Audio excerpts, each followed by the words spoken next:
Here we go. Apologies for that. We are now back on the record. And thank you, Detective Troy.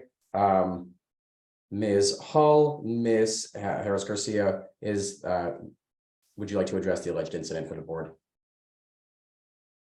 Yes, it's like the detective said, I was actually upstairs in the office, so the cameras were in front of me. I was called downstairs at the time, so I was not a witness to the actual incident. I did review it on the camera afterwards. And I went downstairs. At that time, Tyrone Perry had already escorted the Miss George out of the restaurant.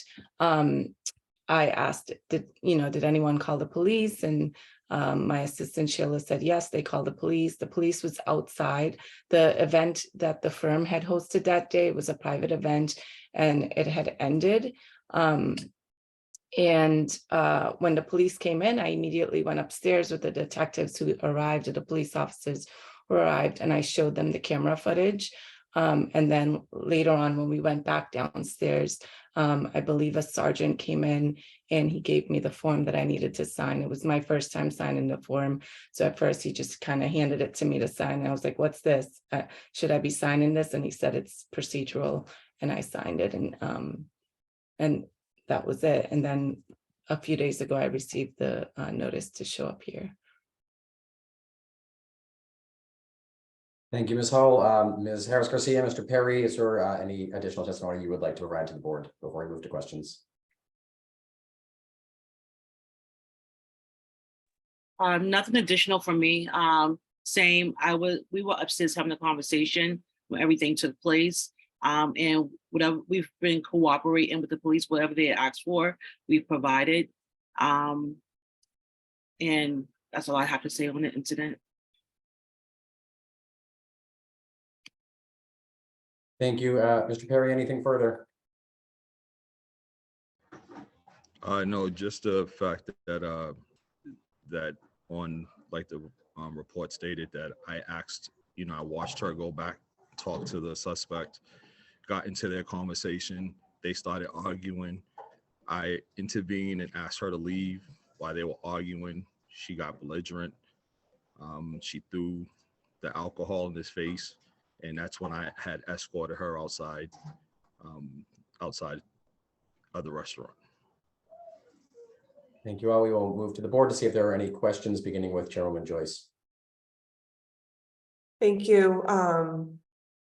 The video that you showed the sergeant that night, did you retain it, or is there a copy of it available? Yeah, I can send a copy. Like I said, the detective that reached out to us asked us for a copy, and I believe Sheila sent that to them. Okay. And again, no one has reached out to us. They haven't even asked us the employee's name, which I thought was kind of interesting. So we did, because of the incident that night, we did let him go because, whether or not it was his fault or not, just arguing back and forth with a customer violates our policy. And so he's no longer with us, but again, no one has reached out to ask us any further information about this incident, except the next day for the video, which we did send over. And it showed that they had an argument. She threw a drink in his face. Okay. Thank you. Commissioner Cohen and Commissioner Saxon, do you have any questions? I do not, thank you. No questions for me either, thank you. Thank you very much. The board will take this matter under advisement as well. And Ms. Hull, if you do have that video, if you could send it either to licensingboard@boston.gov or in person, it can be dropped off to the licensing board at room 809 at City Hall. Okay, I will. Thank you very much. The board will take this under advisement as well. Calling item number 6, Lopera Inc. doing business as Nafara 2, located at 127 to 129 Maverick Street in East Boston. Date of the incident, August 5th, 2023. Patron on patron in violation of Mass General Laws, Chapter 138, Section 64, and Chapter 265, Section 13A. Patron on employee in violation of Mass General Laws, Chapter 138, Section 64, and Chapter 265, Section 13A. And employee on patron in violation of Mass General Laws, Chapter 138, Section 64, and Chapter 265, Section 13A. Who is present on behalf of the licensee? Hang on just a moment. I believe you are on mute if you are trying to speak right now, if that's Mr. Hernandez. So I'm just going to ask you to unmute for a moment. Okay, how about now? We can hear you now. Okay, I am Zeke Hernandez, I'm an interpreter. I'm here with Claudia Gallego and Oscar Guzman, the owners of Enfaratu. Great. Thank you very much for being with us this morning. Who is present on behalf of the Boston Police Department? That would be Officer De Silva. Thank you, Officer De Silva. Are there any other individuals with firsthand knowledge of the alleged incident who wish to testify this morning? Can you all please raise your right hand? Do you swear to tell the truth, the whole truth, and nothing but the truth? I do. I do. Thank you, Officer De Silva. If you could please read the police report into the record for the board. About 2:05 a.m. on Saturday, August 5th, 2023, Officer De Silva, assigned to the Gold 499 Alpha, responded to a radio call for an assault and battery in progress at 127 Maverick Street, East Boston, the Enfara Bar. Also responding to the scene was the Gold 201 Ortiz and Pearson. Upon arrival, officers spoke with the suspect, Luis Fernando Villafuerte, who stated that he was inside of the aforementioned establishment having a few drinks. According to Mr. Villafuerte, he had paid for his tab and left the bar. Mr. Villafuerte stated that an argument occurred inside of the bar regarding Mr. Villafuerte not paying his tab, to which Mr. Villafuerte claims he was attacked by two bartenders and pushed outside of the establishment by security. Mr. Villafuerte also stated that a friend of the staff hit him in the face, causing a small laceration to his left eyebrow. The individual that hit Mr. Villafuerte was not on scene at the time of the police arrival. Officers then spoke to the owner of the establishment, Oscar Guzman, who stated that the suspect had two tabs opened and only paid for one of them and refused to pay for his remaining tab. According to Mr. Guzman, the suspect was fighting inside of the bar with another patron. Mr. Guzman denied the bartenders, quote unquote, beating up the suspect Villafuerte. Officer spoke to one of the bartenders, Lady Garcia, who also confirmed that the suspect only paid for one tab and refused to pay for the remaining tab, to which an argument occurred and the suspect began to throw objects in the bar. Ms. Garcia stated that a bottle accidentally fell onto her, resulting in a small scratch on her left leg. All workers inside of the Enfara establishment told officers they just wanted the suspect to leave the premise and not return, to which suspect Villafuerte called for a taxi and left the scene without further incident. All parties refused EMS services. Officer De Silva requested the Victor 949 Sergeant Johnson to respond to the scene and conduct a code 35 on the Enfara establishment. License premise violation number 004230, issued for patron on patron, patron on employee, employee on patron. Thank you very much. Mr. Hernandez, can you please ask the licensee if they would like to address the alleged incident? Que si ustedes quieren decirle algo sobre el incidente. Sí, la cuestión, bueno, el muchacho ya la gente se está retirando, bla, bla. Okay, let me go step by step. Uno de los empleados le dijo, bueno, si no va a pagar, se me vaya acá. At the time that we were about to close, we went to ask him for the tab. At the time, he said he didn't want to pay. At one point, they said to him, if you're not going to pay, we got to leave regardless. It was only a few drinks, a few beers, actually. It wasn't such a big tab. Cuando íbamos con él para afuera, bueno, la muchacha le estaba cobrando, entonces ya el otro le dijo, no, de lo que se vaya. Y otro escuchó que tenía que pagar. Y entonces ahí fue donde él lo empujó y ahí fue donde empezó. As they were walking out, one of the second patrons that was there mentioned, no, everybody has to pay. And that's when Mr. Villafuente just pushed the other guy. And that's when everything started. Y ahí fue donde la muchacha que estaba ahí parada, que estaba recogiendo unos vasos, en el forcejeo, bueno, la tocó el pie o bueno, no sé qué pasó realmente. Una botella le dieron. Algo así, no, la cuestión fue, ella dice, pues, no sé, de las botellas que estaban recogiendo para allá, no estábamos yendo, en el forcejeo le pegó en el pie, algo así. One of the girls that was there, when they were arguing and the pushing around, one of the bottles hit her on the leg. It wasn't like someone throw a bottle on her leg. Bueno, controlamos el muchacho, lo sacamos, ya todo estaba controlado y él no se quería ir, quería seguir poniendo problemas. Ahí fue donde se llamó la policía llegó, bla, bla, bla. They finally controlled the guy. They escorted him out. He didn't want to leave, and we had to call the cops on him because he wanted to stay outside, try to come back into the bar. Porque nosotros las otras personas las sacamos por el lado de atrás, ya estaba And- todo el mundo se había And ido the other ya. party, we took him out through the back to different entrances, so there won't be any issues with each other. Thank you. Is there anything further that the licensee would like to add before we move to questions from the board?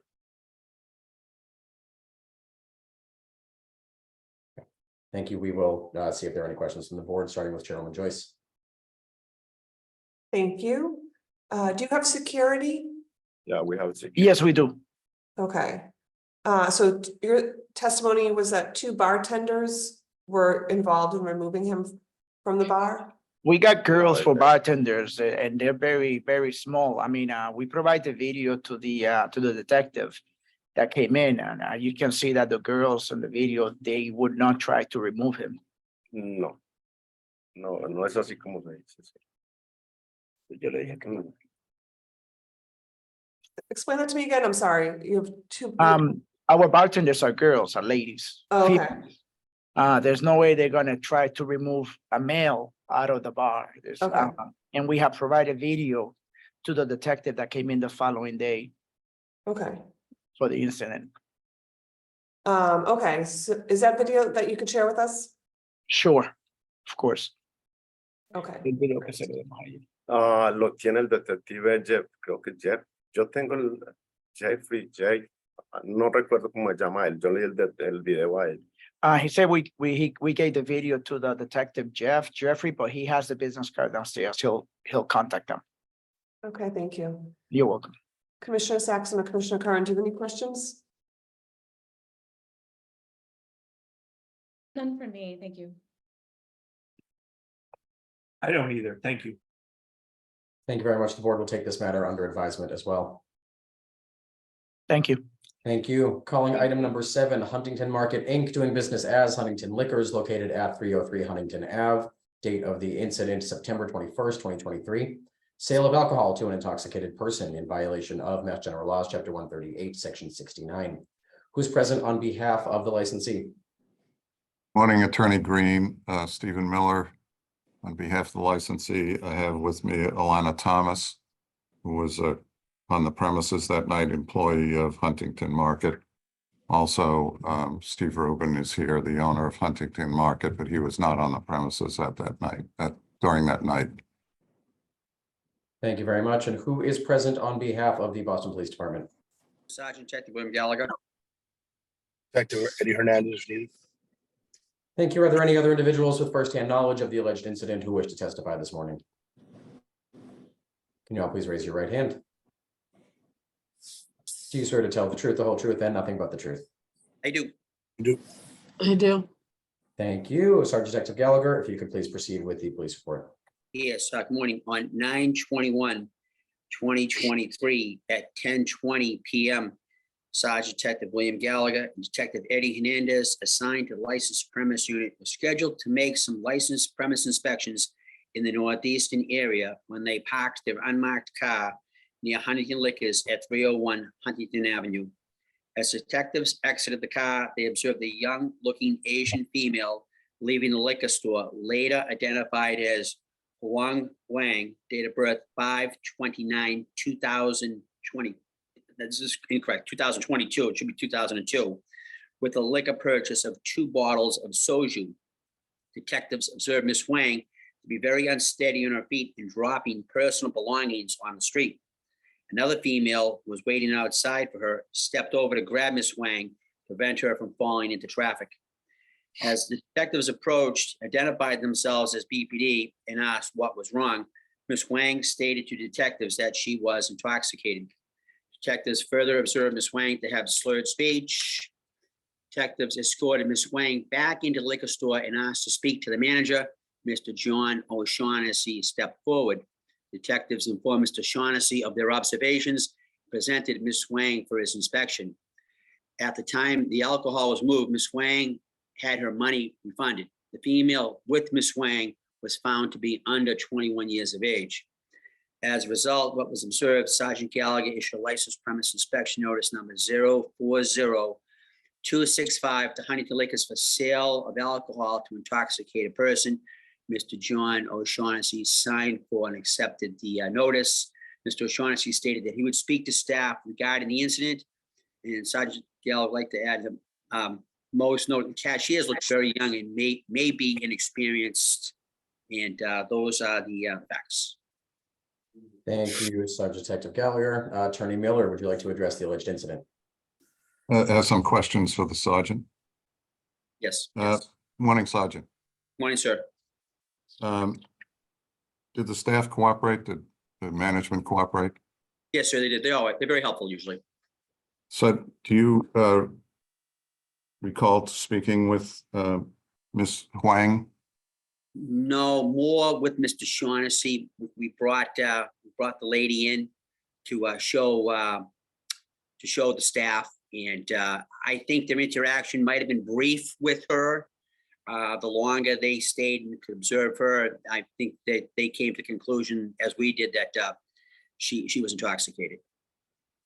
So when she told you she was intoxicated, you don't recall, you understood everything she said at that point? Yeah. Oh, she spoke perfect English. Yes. Yeah. Okay.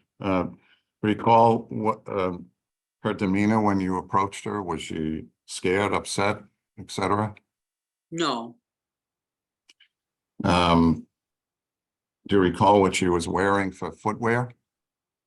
No, sir. This was back in September. And you don't recall that she had a strong accent?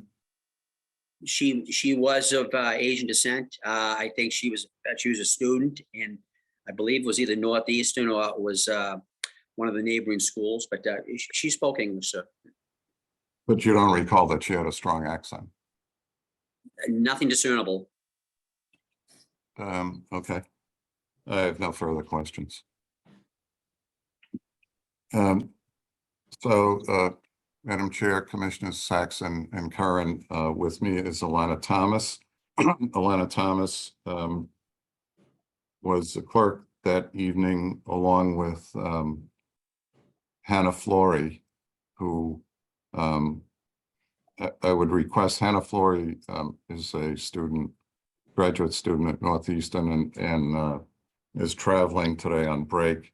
I would ask that the board would allow me to submit an affidavit from her tomorrow about the incident. I know Attorney Green gave you a copy of her email, but I'd like to put it in an affidavit form. Sure. Thank you.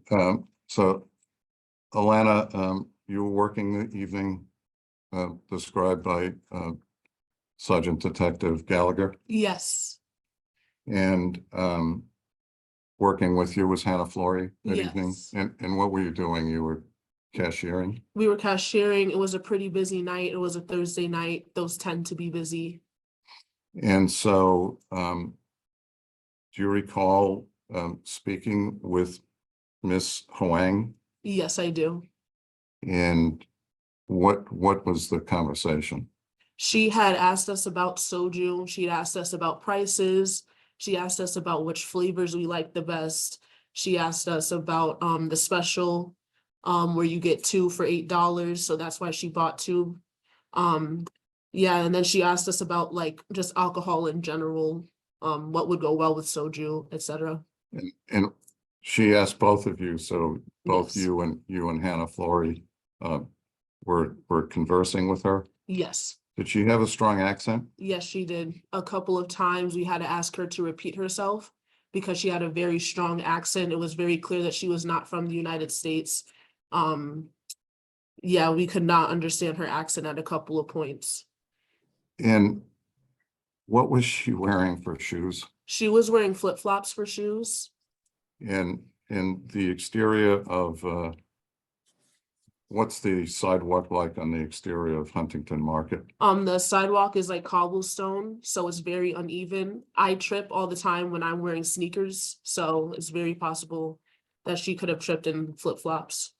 So, how long have you worked at the Huntington Market? At that point, it had been 9 months. And, are you familiar with the signs of intoxication? Yes, I am.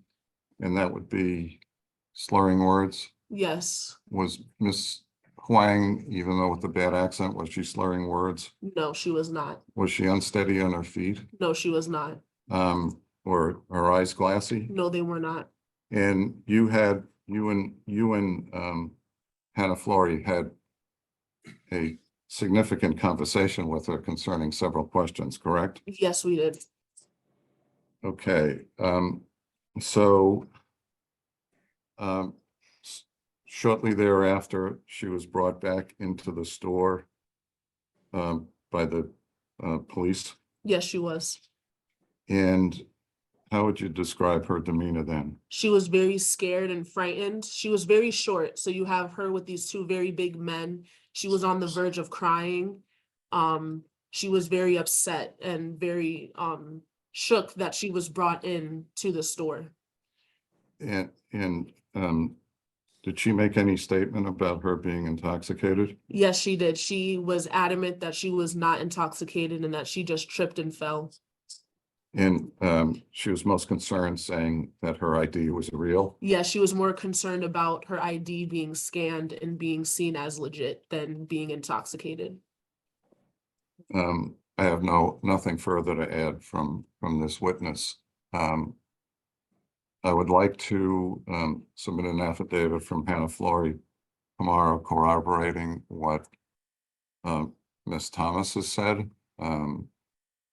As the board knows, the signs of making part of making a sale to an intoxicated person is that the person making that sale knew or should have known that that person was intoxicated. And you've heard from Ms. Thomas that she did was conversant with this person, and so was the other clerk, Hannah Flory, and there were no signs of intoxication when they made the sale. So I have nothing further to add, and Ms. Thomas is here to answer any of your questions, Madam Chair and Commissioners. Thank you. Was this person, Ms. Wang, was she a regular at the store? Are you familiar? Oh, never seen her before. And how long? You said you've worked there for 9 months? Yes. Okay, and the other woman whose affidavit is coming tomorrow, how long did she work there? Alana thinks 6 or 7 months. Commissioner Curran and Commissioner Saxon, do you have any questions? Is there any video in the store? They let the video lapse. They have 16 cameras and they let the video lapse. When they went back, it was the rollover. I just spoke to Mr. Rubin about any future incidents to make sure that the video is saved. We apologize, Commissioner, that they lost the video. I think we asked them that night to save the video. I don't know why they would lose the video. Is that true? No, You don't. I don't. Yeah, when we asked them to save the video, sir. So what that would have been to Mr. Shaughnessy, detective? Yes, it was somebody there we asked. I know we did. Yep. Because the girl was Can we pose stumbling. that- Attorney The Miller, girl was Attorney Miller, can we stumbling. pose that question to Mr. O'Shaughnessy and see if he has an answer for us? We will get you an answer, Commissioner, from Attorney Shaughnessy. Okay. From Commissioner Curran, you're on mute right now. not from I'm sorry, not from Attorney Shaughnessy. We will get you, Yes. Commissioner, an Yeah, answer. yeah. Thank you. Sorry, I muted myself there. I'm looking at Google Street View. I'm not seeing cobblestone. I'm seeing brick. Is that? I mean, yeah, I guess it's brick. I don't really know the correct words. My apologies, but Oh, okay, I only make the distinction because when I think of cobblestone, I think of very uneven, widespread kind of stones versus this looks like tight, modern milled brick that doesn't really have a lot of unevenness or gaps or anything like Yes, that. do you you know are how correct, long sir. ago that street view was taken? Because I'm asking you what was observable on the day in question. You are it was correct, on. sir. It was so, it wasn't uneven. She was just so unsteady on her feet that her friend had to hold her up. And that's what caused our attention to be turned to her. She couldn't stand up on her own. So since you're just speaking up, Detective, when she went inside, do you recall her adamantly saying I that? wasn't inside with her, sir. I was outside when we saw her come out. I never saw her inside. Okay, so you wouldn't know that she adamantly stated that she wasn't intoxicated when she went inside? I don't know what she said when she was first there. When we dealt with her outside, she couldn't stand up, sir. And do you recall that she had an accent and she was hard to understand? No, sir, not at all. She Okay, did have a little bit of an accent, but I don't know where that came from, sir. Maybe because she was drunk, sir. Hmm. Yes, sir. She was drunk. that's your opinion, Yes, Detective, sir. Yes, correct? exactly. That's why we wrote the report, sir. I understand that. And Okay. we're all All right. trying to get to the Thank you. same bottom Okay. line. Thank you Understood. all. Okay, getting back to the sidewalk, if the witness has a description of what that sidewalk is like with a little more detail for me, because like I said, and just for me, when I think cobblestone, I think like curbstone kind of laid out, it has a lot of waviness on the top. They're not really tightly joined. I'm seeing very tight joinery here, very flat, very even what I can see. So if you can describe to me what you observed and experienced. Well, I go to school in that area, so I walk around every day. I don't know how long ago that street view was taken, but as of right now, it's very uneven. It might be tightly packed, but the street is kind of wavy. Whenever it rains, there are very deep puddles, like potholes in the street that puddle up along Huntington Avenue. So it is quite uneven, even though the bricks might be tightly packed. The pavement is not smooth. I see people trip and fall all the time. Like I say, I trip and fall on my way to school. It's not as well upkept as maybe some pictures might show it to be. Okay. And one last question, I think, for the detectives. That on the street, there's some like tree wells that kind of break up the pavement, the sidewalk. Did she have her tripping incident around that, or was it right on the brick? No, she didn't really have a tripping incident. She couldn't walk. She was drunk, sir. And her friend had to hold her up along the sidewalk. There was no issue with the pavement. None. Okay. That was not the issue of why she was tripping, sir. It was because she was drunk. Maggie. All right. Thank you. Yes, sir. Commissioner Saxon, any questions? Just irrespective of her accents, because I don't really care about her accent. Was she slurring her speech? No, she was not. Yes, she was. Yes, ma'am. And what did she have in her hand? You said, I think I heard someone say that she dropped something. Did she have a lot in her hand, or was it? From what I recall, what she had in her hand was her phone and her wallet. And then after that, the soju that she bought. Yeah, she dropped her phone outside. And to the witness, I'm sorry, I forgot your name. Do you think that you were really speaking to her, or do you think that maybe you were speaking to her friend? I was speaking to her because they brought in the exact same girl that fell. Like when the detectives brought in the girl, it was the same girl. It was not the friend. I wasn't even aware that she had a friend until the detectives made it known to me. The friend wasn't Her in the friend was store. not in the store at all. Thank you. Anything further from the board on this matter? Yeah, if there is no video, if it was accidentally not kept, I'd just like to understand why. When two police officers show up and bring a woman who appears to be intoxicated in their professional opinion back in. And is asked to preserve video, why it wasn't preserved. So I'm gonna assume we're gonna get it unless there's an explanation as to why. I don't understand in 2023, when two police officers bring someone in. Management doesn't automatically preserve video in case something like this happens. So I expect to be able to review the video. We will either get you a video or get you an explanation, Madam Chair. Mhm. Thank you. Anything further from the board? Board will take this matter under advisement as well. The record will remain open until the end of the day tomorrow for the submission of any supplementary materials. Calling item number 8, the Circle Bar and Grill, doing business as The Circle, located at 356 Chestnut Hill Ave in Brighton. Date of the incident, October 21st, 2023. Persons under 21 in possession of alcohol on premise in violation of Mass General Laws, Chapter 138, Section 34A, 34C, and 6464A. Who is present on behalf of the licensee? Good morning again, Attorney Green, Stephen Miller, McDermott, Quilty and Miller. On behalf of the licensee. Bobby Cariotis. Thank you. And who is present on behalf of the Boston Police Department? I am Detective Hernandez. Thank you. Are there any other individuals with firsthand knowledge of the alleged incident who wish to testify this morning? Detective William Gallagher, if need be. Thank you. Can you all please raise your right hand? Do you swear to tell the truth, the whole truth, and nothing but the truth? I do. I do. I do. I do. Thank you very much. Detective Hernandez, if you could please proceed with the police report.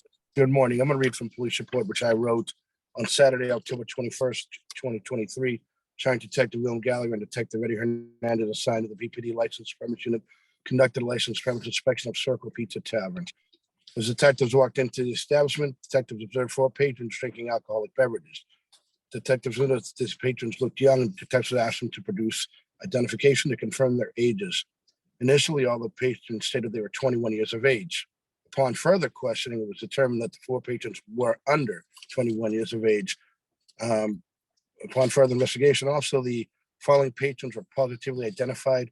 Miss Lydia Colasante, 8/17 of 2004, did have in her possession a valid Mass driver's license belonging to Jacqueline Jordan, 10/4/2001. Miss Peyton Oliver, 6/9/24, did have in possession a valid New York driver's license belonging to a Holly Schreicher of 1/6/2001.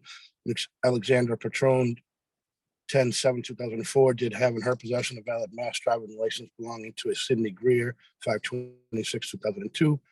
Miss Molly Driscoll, 1/11/2005, did have in her possession a valid Mass driver's license belonging to an Aaron Walsh, 3/4/2002. All 4 individuals were summoned into court for persons under 21 in possession of alcohol and false misuse of an R&B document. The 4 individuals who provided their driver's licenses will also be summoned into court for assisting a person under 21 to purchase alcohol. Detectives brought this to the attention of the person in charge, Mr. Bobby Cariotis. As a result of what detectives discovered, Sergeant Detective Gallagher issued license premise inspection notice 040596 for persons under 21 years old in possession of alcohol on premise. Mr. Cariotis signed for an accepted notice. That is all. Thank you, Detective. Attorney Miller, would you like to address the alleged incident? Yes, Detective Hernandez, did Mr. Cariotis cooperate with you? Yes, sir. And you determined while you were there with Mr. Cariotis and these 4 young women that all these licenses were valid licenses?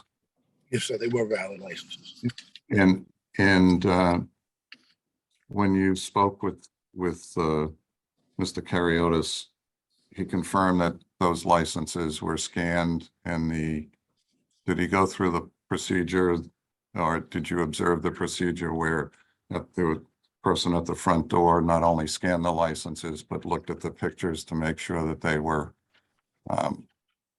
accurate? Well, I would say they scanned them and they scanned valid. I'm sure, to me, I don't know why the pictures did not match the persons that that were there. So I don't know how, if you're looking at the picture, and looking at the picture, the person in front of you, two completely different people, sir.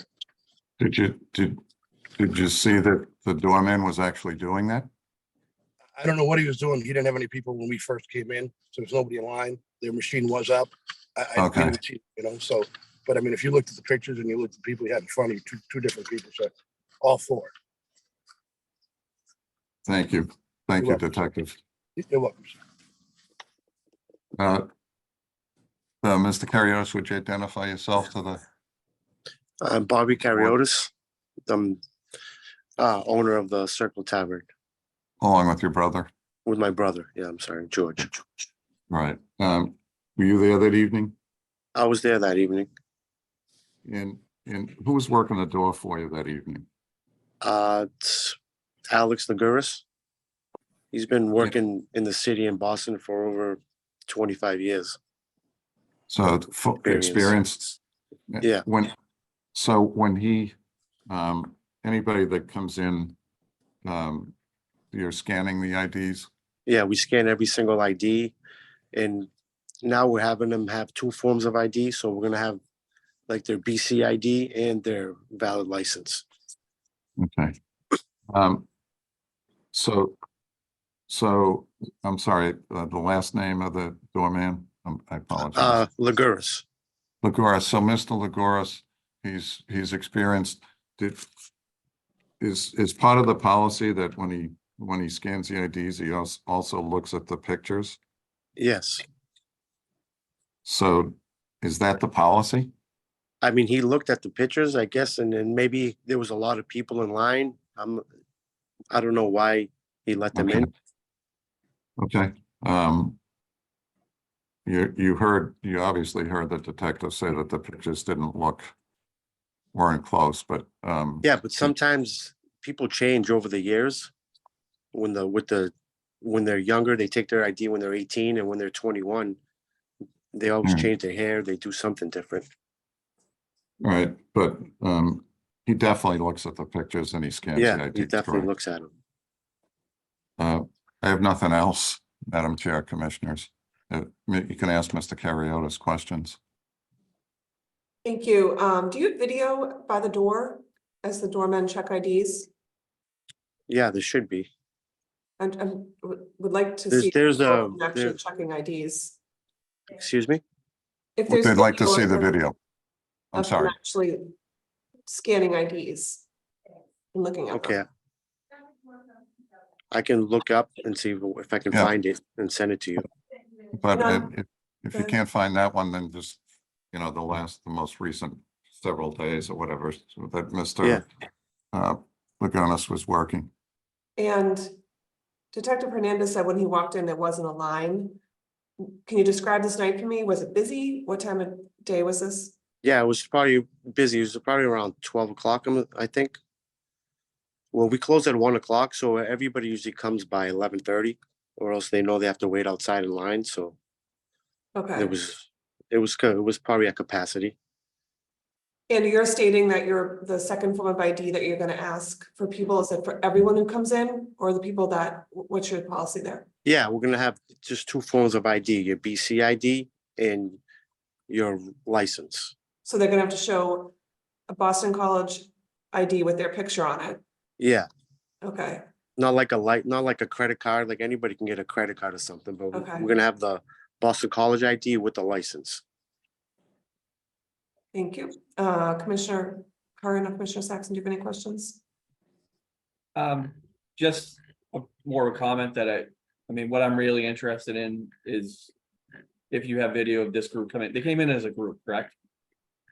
I'm not sure. I wasn't at the door at the time, but I'll look back and I'll ask the doorman. Yeah, I how mean, they came in. the video I want is the relevant video, which is, what we can observe on video regarding these four individuals. So, I'll look it That's all up I have to to add. see what time. I'll see if I can find what time they came in and everything. I'll look on the video. did your scanner log in the scans? It should. I'm not sure how long it keeps them or anything though, because it keeps like every 100, it starts to 0 again. Okay, well, similar to the chair's comments on the last one, you know, when you receive a violation like this, it really should trigger an investigation into what happened, and that would include, you know, when they arrived and video of their IDs being checked. So that's what I'm looking for. Thank you. Thank you. I have one more follow-up. So just to be clear, you do have cameras at the door, and those cameras do video the doormen checking IDs on a regular basis? Yeah. Okay, so just to put an emphasis on what Commissioner Curran was saying about what I was saying, it's starting to become a pattern with the board. I'm not speaking specifically to you, but when police officers do write up a licensee for something, this should be part of the investigation. It's something that we take very seriously now. Our job is becoming more difficult when people say, oh, we didn't save the video, we didn't know this was going to happen, happened a long time ago.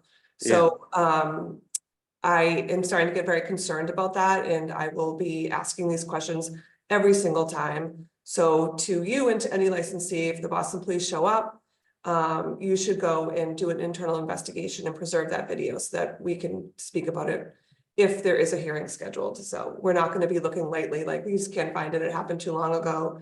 It already Yes, I automatically. understand. Okay. Nothing Commissioner to add. Saxon, any questions? Nothing to add. Thank you. Thank you. Anything further from the board on this matter? The board will take this matter under advisement. There was a request made for video, so please do let the board know whether that exists, and if so, the record will remain open until tomorrow at the end of the day. Thank you very much. Thank you. Thank you. That will conclude the license premise inspection part of this morning's hearing. The remaining two items are informational in nature and are not disciplinary hearings. Calling item number 9, Russian Benevolent Society doing business as Crystal Restaurant Garage Room located at 14 to 20 Linden Street in Alston. The date of the notice was November 24th. This is a hearing to consider the licensee's request to lift an indefinite suspension pursuant to Mass General Laws, Chapter 138, Section 64, and Board's Rule 1.15. The board may recall that this license was indefinitely suspended in May of 2022 for an assault and battery, patron on patron, assault by means of a firearm, and failure to call police. And the licensee has been placed on notice of non-use as of November 16, 2023. Who is present on behalf of the licensee? Thank you, Attorney Green, Madam Chairwoman, Commissioners, Leslie Delaney Hawkins. With me today is my co-counsel, Attorney Kurt Bletzer, as well as Alex Matoff, who is the manager of record of the existing licensee. If it pleases the board, I would just like to give a high-level overview of what we're requesting for your consideration, and then turn it over to my co-counsel, Attorney Bletzer, and then, of course, any questions that the board has. So as the board is very well aware, this establishment has been indefinitely suspended since the date that Attorney Green noted. Since then, we have had no interest in recommencing operations under the control of the Russian Benevolent Society. What we are here before you requesting is the ability to lift the indefinite suspension on the condition that the Russian Benevolent Society or any related entity or similarly controlled entity not commence operations or ever reopened at this establishment. What we would like to do with the board's permission is to engage, should the suspension be lifted with that condition, in a conversation with a new and completely unrelated operator to whom, should the board be open to it, we would apply to transfer the license at this location for their operations. I want to be clear, this would simply allow for the initiation of those conversations, which would obviously include a very lengthy community outreach process, working with the local police captain, the licensed premise unit, the board, civic associations, and any other stakeholders. So I just want to emphasize that this is in no way a request to allow the existing licensee to resume operations, but instead to allow at the board's discretion for a discussion about a potential new operator, which obviously would require a hearing before the board and the board's approval at obviously your discretion following any sort of lengthy community outreach process. So with that, I'll ask Attorney Bletzer if he has anything else he would like to add. I will note we did meet with Captain Lancaster to have this discussion. And again, simply, we're not asking for a transfer. We're simply asking to lift the indefinite suspension as condition to allow for even consideration of having those discussions with a new operator. Attorney Bletzer? Good morning, members of the board. I'd just like to reiterate what Attorney Hawkins said. We have no intention of reopening, as you know, when the suspension went into effect last year, we immediately ceased operation and informed the board that we would not open. We do have an opportunity at this point and would like to explore that with the board, assuming the suspension gets lifted, to explore having a new person come in and to be able to transfer the license over to this group that seemed to be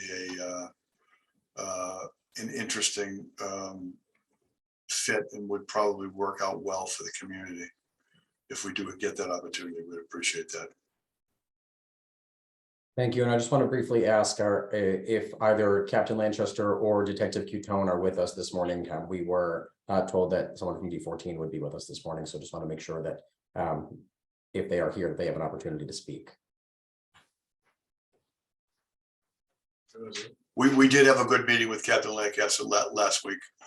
I know he was not going to be here. I'm not sure if anybody, other detectives were going to come on his behalf.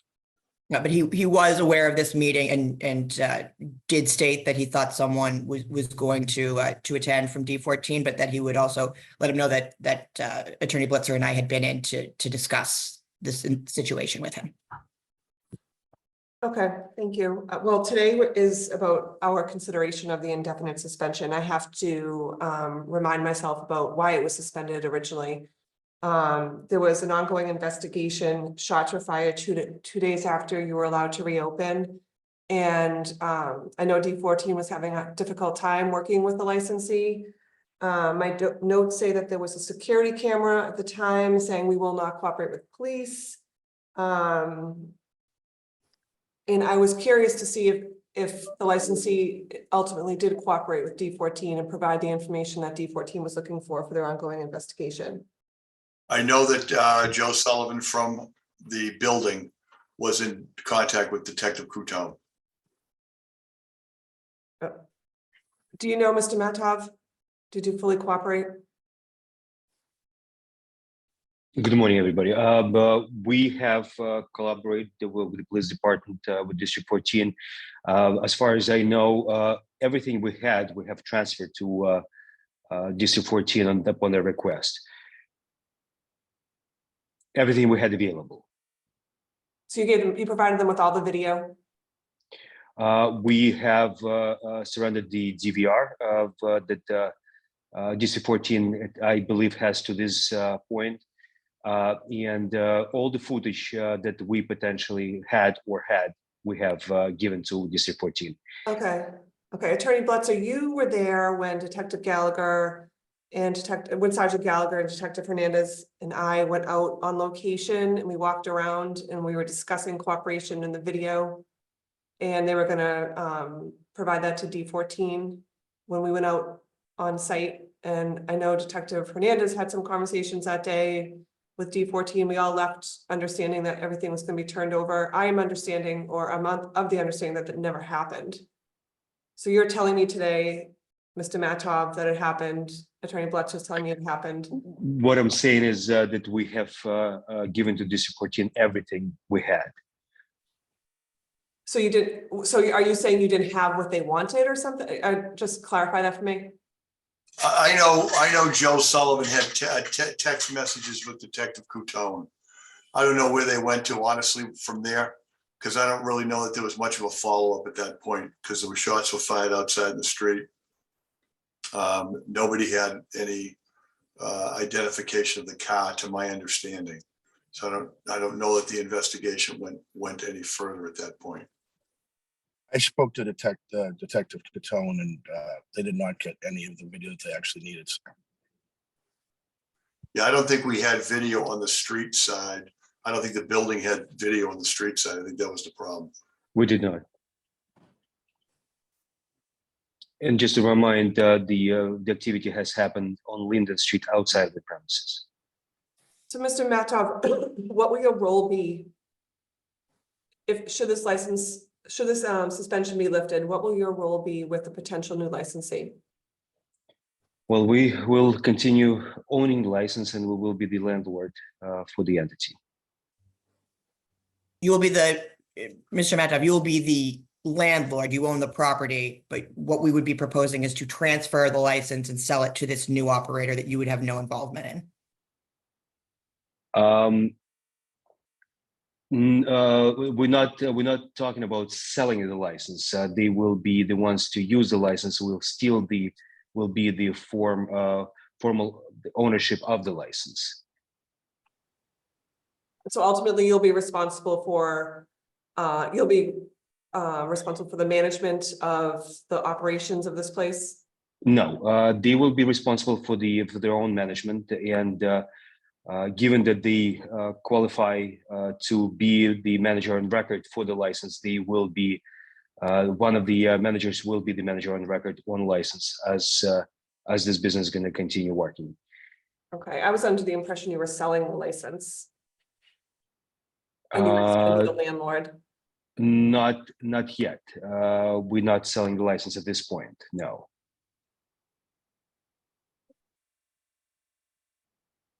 Okay. I'll have to take this into consideration. Commissioner Carr and Commissioner Saxon, do you have any questions? Yeah, just to put a finer point on it, so the idea is that we would be presented with a management agreement? I think those are the details that we would be working out, but that we're not even obviously to that point because there's not, obviously we can't do anything with the license. And I think that's been part of the concern from any potential operator, that to get to the point of negotiating whether that would be a straight transfer, a management agreement, what that would look like. I think they wanted to be in a position to know that there even was a license, which is why I believe this potential operator had reached out to the board as well. Okay, so my concern is, if a license isn't sold, and the idea is that you would do a management agreement, and even if the manager of record was, an employee of this management company entity, ultimately, Russian Benevolent or Mr. Matoff or whatever you want to say, still has a legal control over this license, correct? If it's not sold. Correct. If it was if it was a management agreement, they would still retain control. Okay, so can you describe to me if that were going to be the case, what would really change here? The operational entity, and if God forbid anything goes wrong, we will have the ability to pull the license back. Obviously, with discretion of the board. What was I know last week someone met with D14 and described the new operator. What was that discussion? I was under the impression this was a transfer.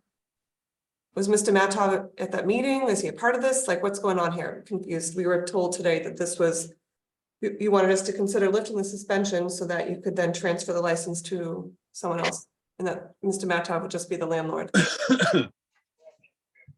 Yeah, he was not at the meeting with the captain.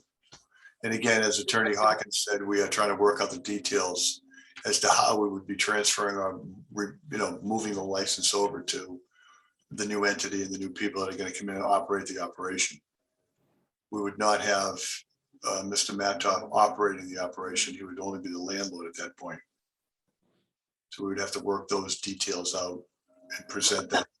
Is this entity an experienced operator under a management agreement? The proposed new operator has worked in, there's 3 gentlemen. One has worked extensively in Boston under management agreements and also has been a manager of record with a restaurant in the city. 2 of the other ones, their backgrounds are actually as sound engineers. So that's why they again, this all would have to be proposed for any and all consideration. This would just allow for that discussion. But it's a 3-member team, and what they will be should the board lift the indefinite suspension conditioned on no operations unless and until a new structure that is approved. What they would be proposing is a music sound focused LGBTQ+ safe space in the community. But again, all of that would have to be vetted as well as the way that the transaction would work. And once again, they're completely unaffiliated with the current owner. There is no affiliation, and they understand that, well, any transfer obviously is scrutinized, any transaction is scrutinized, that this will be much more so, just because of the history, even though they had nothing to do with that, but that is part of this location and part of the history of the license. Yes, I mean, especially if there's no plan to move it, and it definitely is not gonna, the history is not gonna go away, as you just acknowledged, but I wanna agree. Absolutely. I'm still stuck on lack of cooperation with District 14's investigation. Lieutenant Troy or Yeah. Gallagher or Detective Hernandez, would you like to add anything? Lieutenant Detective Troy, if I could, just reading from the detective's case notes from the April 30th, 2022 shooting, shots fired, ballistic evidence recovered. Detective Catone has notes in here that he called Joe Sweeney, who's in charge of security systems at the garage. This is a note from April 30th. He said that he would review the security cameras. The detective also called Alexander Shapiro, who's the manager of the Garage nightclub, tried to make contact. He left several messages with him. And then reading from the detective's most recent note here, which was December 4th, 2023, it should be noted that both Joe Sweeney, security systems manager at the garage, and Alexander Shapiro, manager of the garage, were both uncooperative during this investigation and did not provide detectives with surveillance video of the incident and did not return phone calls after multiple attempts. I just confirmed that with Detective Catone myself. So that is correct. I'd like to add that Joe Sweeney has been working with District 14 and other districts in Boston, providing footage from all of our cameras that we have around the city. That's And, incorrect. for footage, years. I'm sorry? You provided no footage. It was uncooperative with the detective. We have provided everything we had, but the collaboration of us and Joe Sweeney in particular with all districts of Boston has been continuous over the years, over 20 years, actually. I think, is it gonna be difficult to move ahead today with this type of kind of not on the same page? I mean, I think moving ahead today, I think we all thought we wouldn't even be on the same page. Maybe we need to work further to get a united answer to whether cooperation was forthcoming in full. Yeah. Unfortunately, it sounds like the detective wasn't able to join us today, but I want more clarity on that. And make sure the captain is on the same page with the detective's notes, and I just don't, maybe we're not there as of today. That's just a thought. I'll take an answer or comments back. Well, I know Joe Sweeney reached out to Detective Catone by text. I know that's. That's what I'm saying. That's your position, and I get that, but it doesn't seem like everything's in order as far as, you had a meeting with the captain, it seemed to go well, but maybe things are not fully reflected in all the notes, and I think maybe we should tighten that up. Well, I think what we were trying to explain to the captain and to the board is we're trying to move forward. We're trying to remove it from the Russian Benevolent Society's control and allow new people to step in. What has happened in the past, I agree, has not been great with some of the things we've all been involved in, because I've been there and I know the board's been there. We've all been there. We've had conversations with Sergeant Detective Gallagher and Detective Hernandez. And as a result of that, we came to the last incident that happened, and that didn't go well. So there's no question. Totally agree, but I don't feel like we can move forward, to echo what Commissioner Kern is saying, until we know that D14 and the detectives have the information they need from your team. It sounds like today they're telling us through Lieutenant Detective Troy and Detective Hernandez, they don't have that information. So I don't feel like we can just like broom it and like move forward. And at least I'm not satisfied that they have the information they need. And Once it again, we raises have questions about, it raises questions about moving forward and what is going on. Is it a transfer? Is it a management agreement? And I'm not clear. I feel like I've spent a lot of time on this license. And I don't wish to spend any more time on it until I know that D14 is satisfied. So people need to get together, figure it out. That's entirely fair, Madam Chair. Thank you. Just want to give Commissioner Saxon an opportunity if she has any comments or questions of the licensee. Oh, you're on mute currently. I have been listening very intently, so yes, I think there are two huge question marks. One is whether the Russian Benevolent Society has been cooperative and continuing to be cooperative with D14, and then also what arrangement this is going to be. So I'll say there's a correlation for me in my mind, but if it turns out that there is less cooperation, that there continues not to be cooperation with the D14, I will be less inclined to offer anything close to ownership, continued ownership on behalf of the Russian Benevolent Society. I would, hope that you guys would be able to come to some kind of agreement, as it doesn't even sound like you guys are on the same page. But I'm just forecasting where I am with that. Thank you. Anything further from the board? Okay, with that, the board will take this matter under advisement for now. Thank you. Thank you very much. Thank you. And the final item on this morning's agenda is also an informational hearing. The licensee is Aya Pizza LLC, doing business as Redline Pizza, located at 580 to 582 Dorchester Ave in South Boston. The date of the notice of this hearing was November 24th, 2023.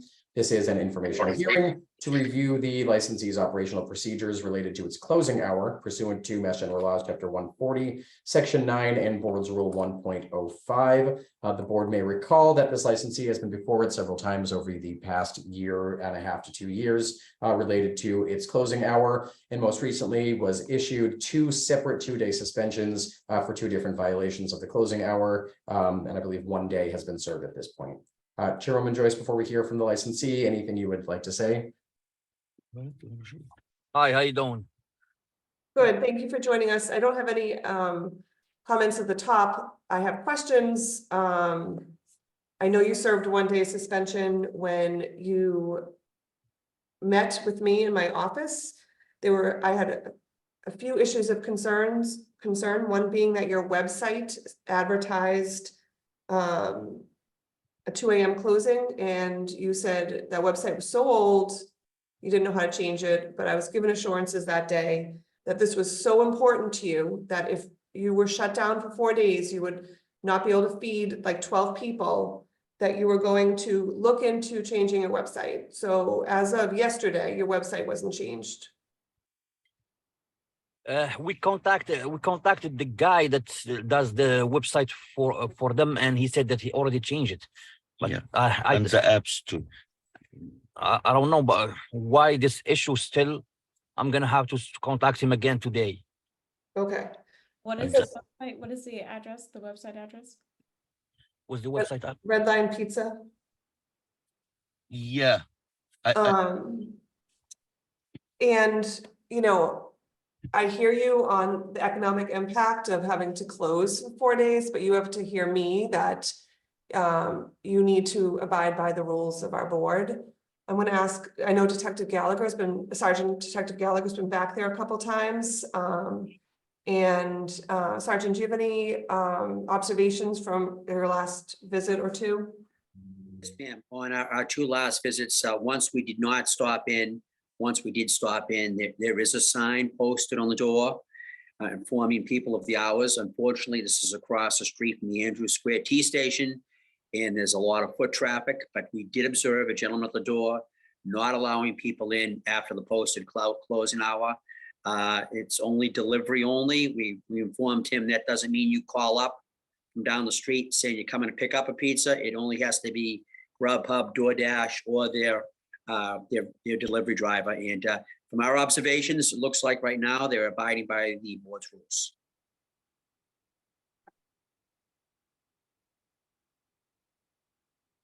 Do you have any comments about your operations or, is it working Well, for you? Only we talk with the guy with the website. We will talk with the guy with the website. We make sure again for him miss today, like we can make this, we can close 2 o'clock.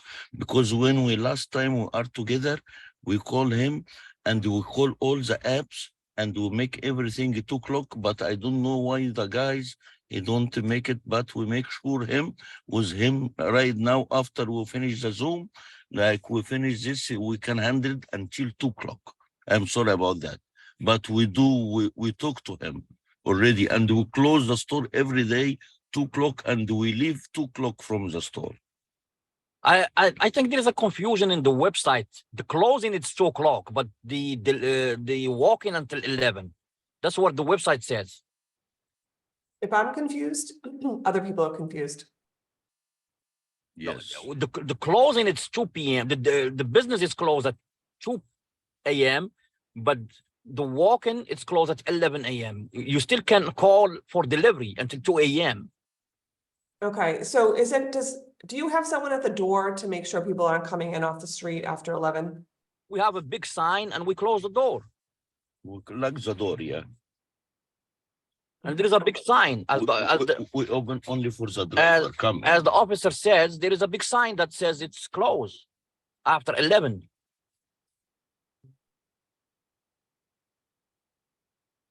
Okay, I see on, I don't know, when you Google it, it does say takeout now ends at 11 p.m.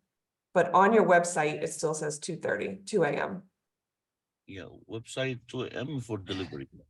Okay, Maybe he just need to change the words there, but I'm pretty sure he changed it to 2 a.m. as delivery and 11 p.m. as walk-in. Commissioner Saxon or Commissioner Kern, do you have any comments or questions? Oh, Commissioner Saxon, you're on mute. Should not be this hard. When you're looking at the website, it doesn't have any clear hours written on like the home page or anything that's very clear. When you click on like order online or something, you have to go into a couple of pages. And when you go in, the hours are written as 10 a.m. to 2:30 a.m. Monday through Friday, and then Saturday and Sunday, 11 a.m. to 2:30 a.m. That's for the business operation for including delivery and everything, but 11 a.m. stops, the walk-in stops. Yeah, it just should say that clearly on your homepage. Okay, we'll do that. We'll do that. But in Google, it says it. When if you Google it, it says it. But I'll make sure it's in the website too.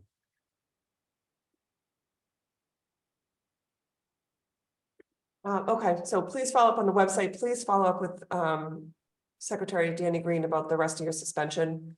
We want to get those dates locked down. Is there signage on the door again? Did you guys, there's signage on the door, 11 p.m.? Yes, we did put a big sign, yeah. Okay. With the hours and everything. Thank you. Commissioner Kern, anything from you on this item? Give me 1 second, I'm sorry. No problem. So if I went on to Google right now and ordered and did a pickup order for 11:55 p.m., would it allow me to do that? Pick up, no. Okay. I'm in it right now and I'm choosing pickup for 11:55 p.m. and it seems to be not stopping me. I mean, I'm not gonna go all the way through the order. But like adding it to the order, checking out. And so far, it hasn't stopped me. You know? Yeah, Rashid, go with Rashid. Well, maybe that's a technical issue that we're gonna fix today with the guy. So I haven't gone through I'm not gonna actually make a purchase now, but I think you should. And see, like, do exactly what I'm doing, which is try to put in a pickup order for after 11 and see if it takes the order. Yeah, I'm gonna see 'Cause this it thing. shouldn't take that order. And the changes, I will change this way. Yeah, I'm gonna see that with the guy because we didn't receive any order after 11 Except only. PM for pickup anyway. So maybe it stops you after the payment or something. It But might, it might just look into it. I don't want I to, will. we don't want to be dealing with this again, you know? Yep. No, I will take care of that today. And I'm not saying, maybe it will stop me, but it doesn't seem like it yet. So I don't know. Doesn't look like it's gonna stop me.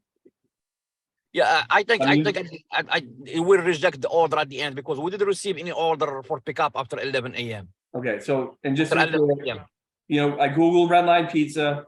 It's in Google on the right-hand side. It says, you know, gives you an option to order pickup, and I started to go through that. So look into that. And Okay. if it's gonna allow it, you need to fix it. Okay, Thank you. you're welcome. Thanks. Anything further on the board? Before we move on, I want to make it clear that you still have 3 days to serve in your suspension and you need to submit those dates in writing to the board. Just a question, how long I have, how much time I have to serve those 3 days? We can talk about, you can talk to Danny about that directly. We don't have to talk about that right now, but we have been Okay. flexible with you before. All right, The biggest concern right now is to get 3 dates on the book and to get your website cleaned up. okay. Thank you. Anything further from the board on this? Thank you. We will be, I'll be following up, following this hearing about, serving the remaining 3 days of your 4-day suspension.